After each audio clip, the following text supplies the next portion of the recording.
Welcome back to our beautiful home that we're working for the GRCC Construction Remodeling Program. As you can see, a lot has changed since the last time we visited this home. The vinyl siding has been replaced and installed with new siding. We put new white corner fixtures. Any trim fixtures that we see on the house has been replaced in white. You can see the faucet has a new white fixture. The venting that you have here, and we'll take a walk over, this is for the ERV system that we talked about last time.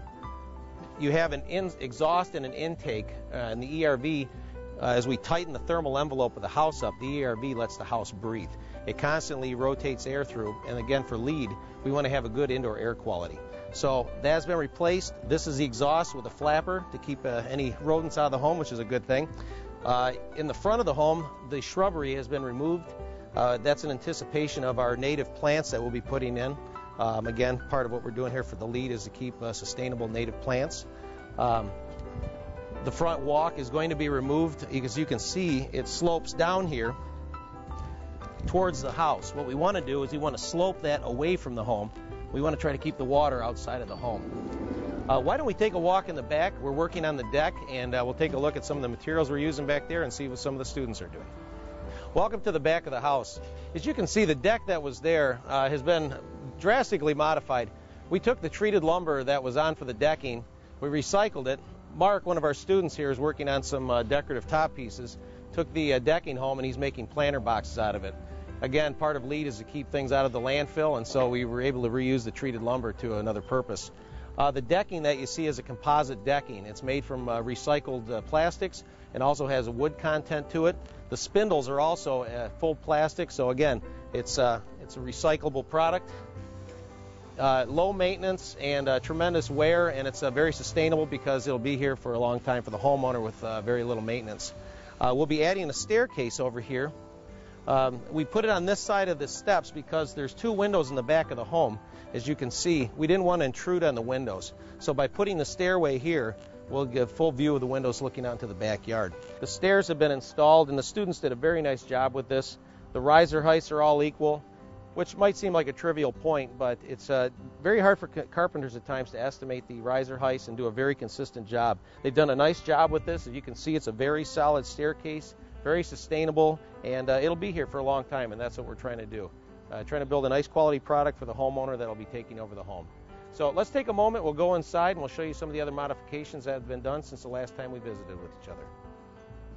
The last time we visited, we talked about the furnace being set. Now the furnace is fully installed. The ductwork is in, the exhaust and intake are set. And one important thing to point out is that, as you can see, the ductwork is all now taped. This seals the ductwork. The furnace can work more efficiently, and again, it's a standard that LEED has us do. The air filter is in place. All the ductwork you can see is caulked here, and then they did a nice job taping this. So the next time we visit with each other, hopefully the hot water tank will be gone, and we'll have the new high-efficiency hot water tank in its place. Little modification that's been done. The old inefficient hot water tank has been replaced by a power vented hot water tank. The purpose of this is it vents out the gases. As you can see, this pipe going out to the outside. It's a more efficient way to heat the water, and it also has a higher recovery than our traditional hot water tank, and again, it's more efficient. It's going to save our homeowner more money. Let's take a walk over to the bedroom. We'll show you, last time we were here, we had the rim joist sprayed with foam, and we can show you that process as far as repairing that and some of the other modifications we're doing in the basement.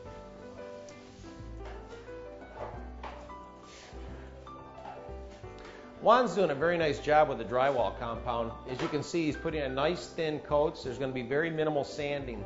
Again, the important thing is that we don't want to breathe in the dust that's created by sanding drywall. A nice quality job that he's doing there is going to be very much appreciated, and also for the structure, it's going to improve the indoor air quality because you don't have to have all those dust particles in the air and breathing those in.